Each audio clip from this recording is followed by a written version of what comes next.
Hey everyone, it's Adam. I'm the editor-in-chief of The Fifth Person, and in this video, we're going to have a look at which S&P 500 is the best one to invest in. So if you're interested in investing in the S&P 500, take a look at this video before you put your money in any of them. Alright, so which S&P 500 is the best one to invest in? So just a quick brief overview for those who don't know what the S&P 500 is.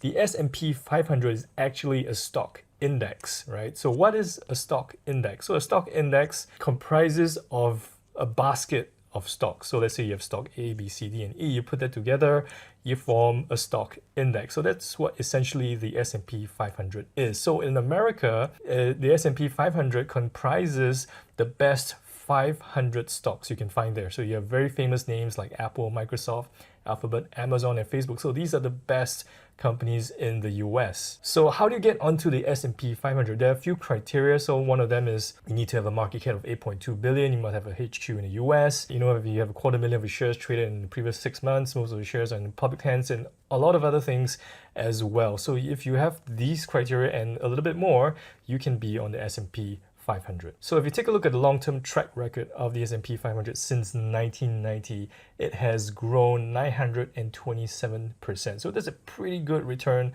on investment. So for those of you who don't want to, individually pick stocks, you can just invest in the entire market in the S&P 500 and just invest in the market that way. So if you notice, the S&P 500 just seems to keep rising over the long term. You might have crashes along the way, but over the long run, it just keeps going up and up.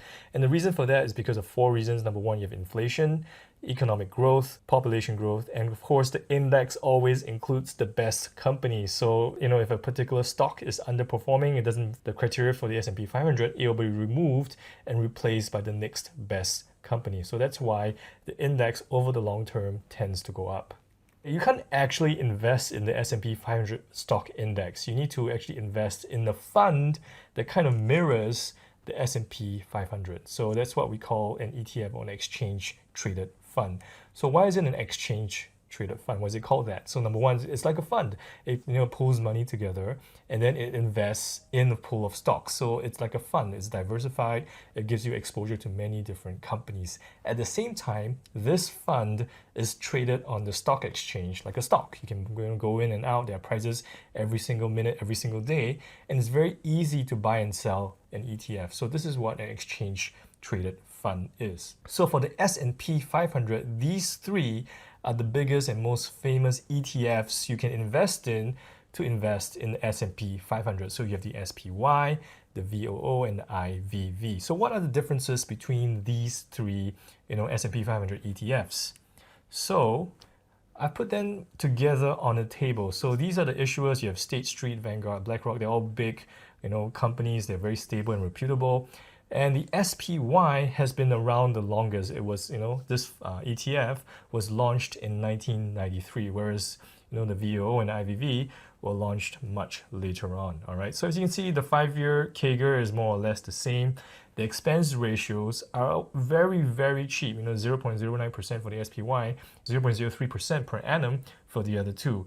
So if you take a look at the assets under management, the SPY is a lot bigger, and for the simple reason because it's the first one that's out there and the most famous. You have a lot more assets there, and the volume for the SPY is a lot higher. So because it's the most popular stock, so you see a lot more people trading in and out of this ETF more than the VOO and the IVV, and the dividend yields are more or less the same. So as you can see, they're all pretty much the same. The returns are the same. The dividends are the same.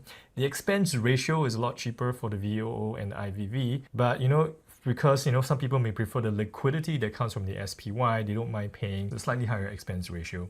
And the other key thing for the SPY is that they have a lot higher volume. So if you're into using an option strategy along with your ETFs, then you may want to consider SPY because you have a lot more liquidity for the options as well. So which of these should you invest in based on this? The answer is don't invest in any of them if you're a US non-resident. All right. So if you're not from the US, don't invest in any of those 3 ETFs. Why? It's because of tax. So in the US, you have something called withholding tax. So 30% of all dividends from the US are taxed at 30% if you're not from the US, if you're a non-resident, all right? And there's an estate tax as well. So if for some reason, you pass on, touch wood, 40% of your estate is going to be taxed as well, above 60,000, all right?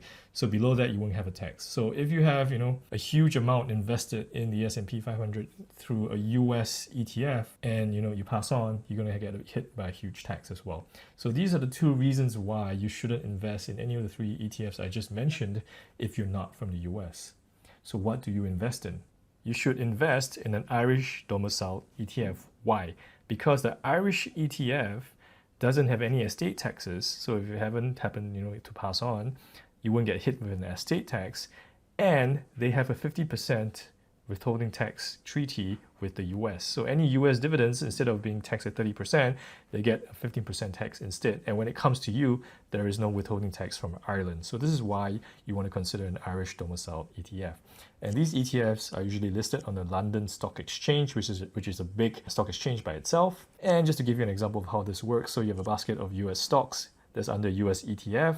When it comes to you, if you're a non-US resident, you get a 30% withholding tax hit on you, all right? But if you go through an Irish ETF, there's a 15% tax from the US to the Irish due to the tax treaty. And then when it comes to you, there's no tax when it comes to the withholding tax, all right? So this is a lot more tax advantages to you. So what are the Irish domicile ETFs that you can consider? So these are the Irish versions of the same three US ETFs that I shared with you. So you have the SPY5, the VUSD, and the IUSA. So the issuers are exact same, but they've been launched more recently. So as you can see, most of them have been around since 2012 or 2002. The 5-year CAGR is more or less the same. The expense ratios are slightly more expensive, and they don't have as many assets as the US ETFs. Of course, the US ETFs have been around for much longer and they're much bigger. All right, the volumes are also lower as well. But take a look at the dividends. You can see the dividends are actually lower, so about 1.4% compared to the 1.6% that you saw from the US ETFs. And the reason for that is because of the 15% withholding tax. So the dividend yield that you see on the Irish domicile S&P 500 ETF is after the 15% withholding tax. So let's compare the US ETF with the Irish ETF and how it saves you money. So as you can see, I'm comparing the Vanguard S&P 500 ETF in Ireland and in the US. They've both been launched around the same time. The 5-year CAGRs are more or less the same. Expense ratio, the Irish ETF is a bit more expensive, and the assets in the 90-day volume, of course, the US one is a bit bigger, all right? The dividend yield, obviously, you have a 15% tax on the Irish ETF. But then you have to remember that if you invested in the VOO, you would get hit with a 30% tax, all right? So if you consider the 30% tax and the fact that you're actually paying a higher expense ratio for the Irish ETF, does it still work out? Does it still make sense in the long run that you're actually saving money? So let's have a look at the calculation. So have a look at this. You're saving 0.34% per annum when it comes to the dividend yield, and you're paying a bit more when it comes to the expense ratio. So overall, you still come out on top. So over the long term, if you're going to pick an Irish domicile S&P 500 ETF, you will save a lot more money compared to the VOO or any other S&P 500 ETF that's listed in the US. So this might not seem as much, but over the long term, this can work out to quite a bit. And if you're the type that wants to maximize your efficiency when it comes to investing, do consider the Irish domicile ETFs for yourself. Especially, it's not just this, you have the estate tax to consider as well. So have a look at this, go out there in the market and compare them for yourself, and make your own decisions about what's best for your own portfolio. All right, I hope you learned something from this video and how you can actually save on taxes when it comes to investing in the S&P 500. So if you like this video and you found it useful, just hit the like button, share it with your friends who are interested in investing in the S&P 500 as well.